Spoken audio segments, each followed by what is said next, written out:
Hello there. Today I'm not answering a question. This is just a brief observation episode.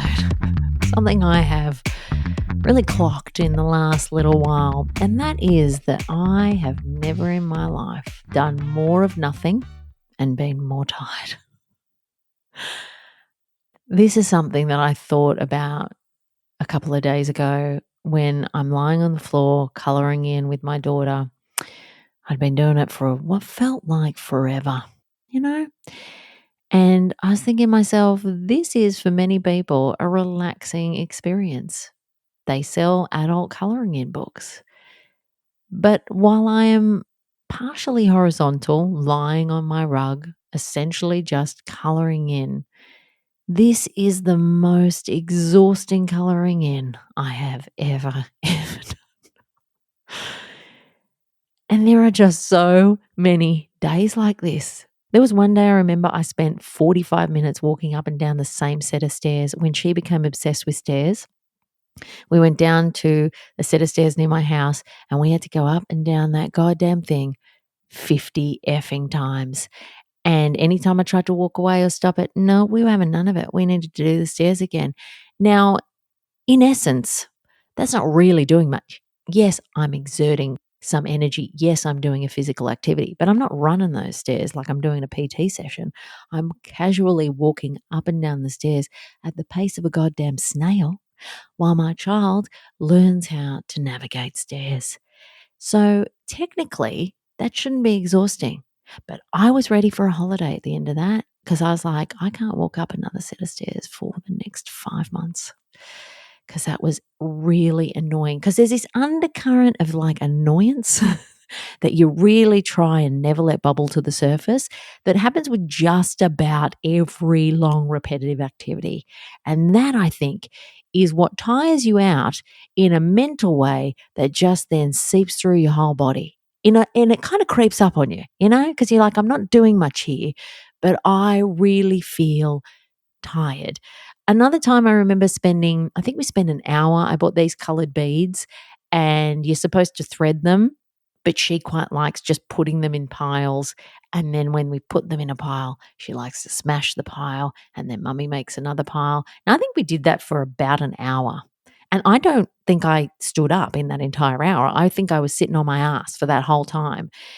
And I was so over those goddamn beads by the end of that hour. I think it's probably the repetition that really gets to you.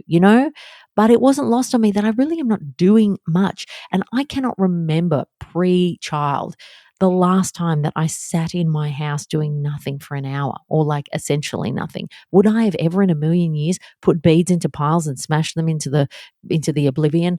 No, I never would have. But at the time, if I was on my own, would it have been relaxing? Maybe. It probably would have. But when you add a toddler in the mix, it just really F's everything up, because your whole mental brain space is just making sure that you keep the vibe up at all times. Now, that is only possible for so long before you're like, oh, I'm one of those people who's an extroverted introvert or an introverted extrovert or whichever the way goes, that yes, I can talk into a microphone. Yes, I can work on television. But where I recharge my batteries is on my own.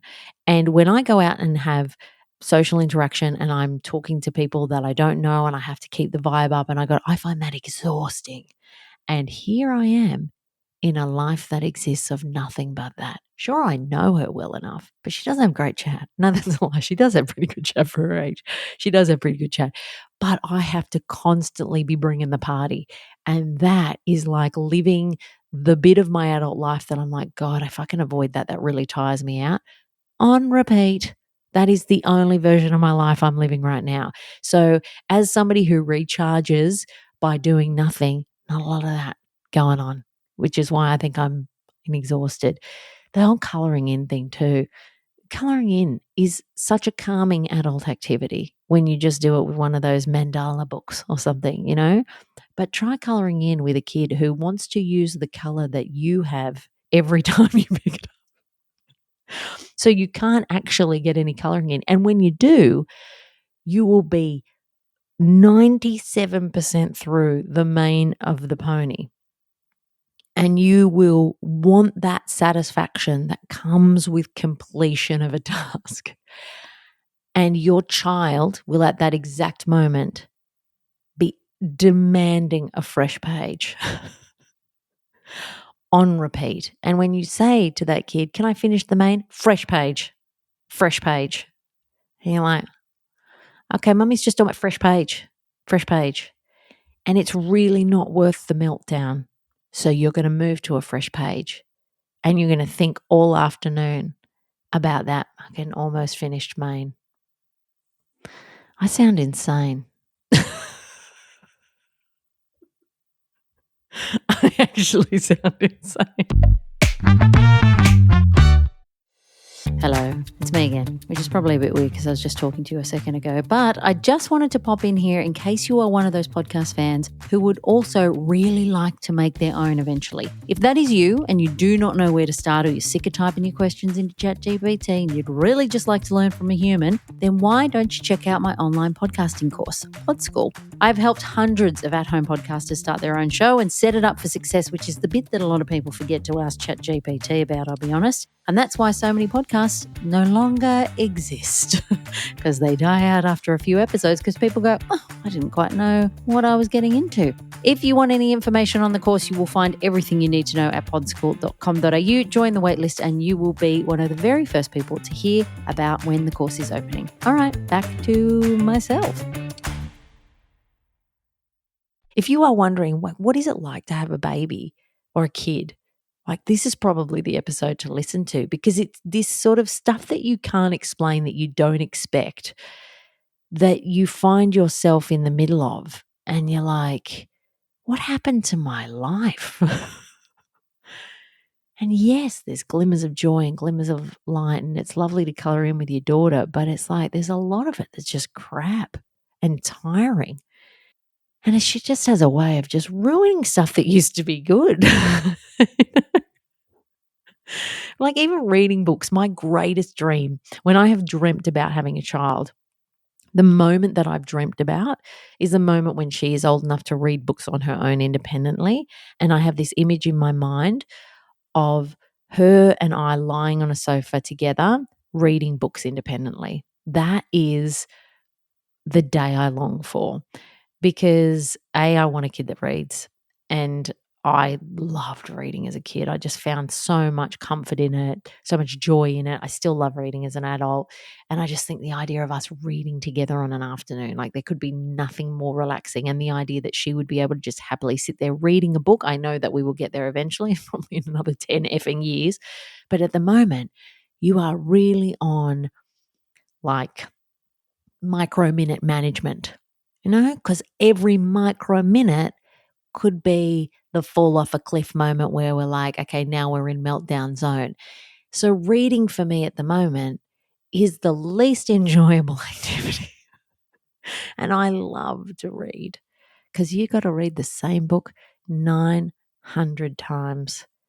And after an hour of reading every book in your shelf, you're like, can we move on to something else? Like, this isn't actually enjoying the joy of reading and turning a page. This is me doing a performance, book after book after book. And I don't think I've got it in me. Anyway, that's really all I've got to say on that. I just think I wanted to vent. And I now have this podcast and I can do that. This is the problem with being a solo mum. You don't have anybody to talk to about this stuff on the couch. And if your area of expertise is recording audio, you can do this, package it up, and make poor people listen to it. So sorry about that. But I really had to get it off my chest. But I do actually think it is an excellent example of the weird stuff you can't explain to people about what it's like to be a parent. Like, this is the day-to-day, and this is why it becomes relentless. And this doesn't even factor in the meltdowns. Like, I'm talking about, this is the good calm bits, where we're just doing an activity. But even that is stripped of all joy. Okay, I got to stop now. This is it. I should be paying my therapist to talk about this. Thank you so much for listening. I appreciate it. Thank you for being my person to sit on the couch with and just vent about this stuff.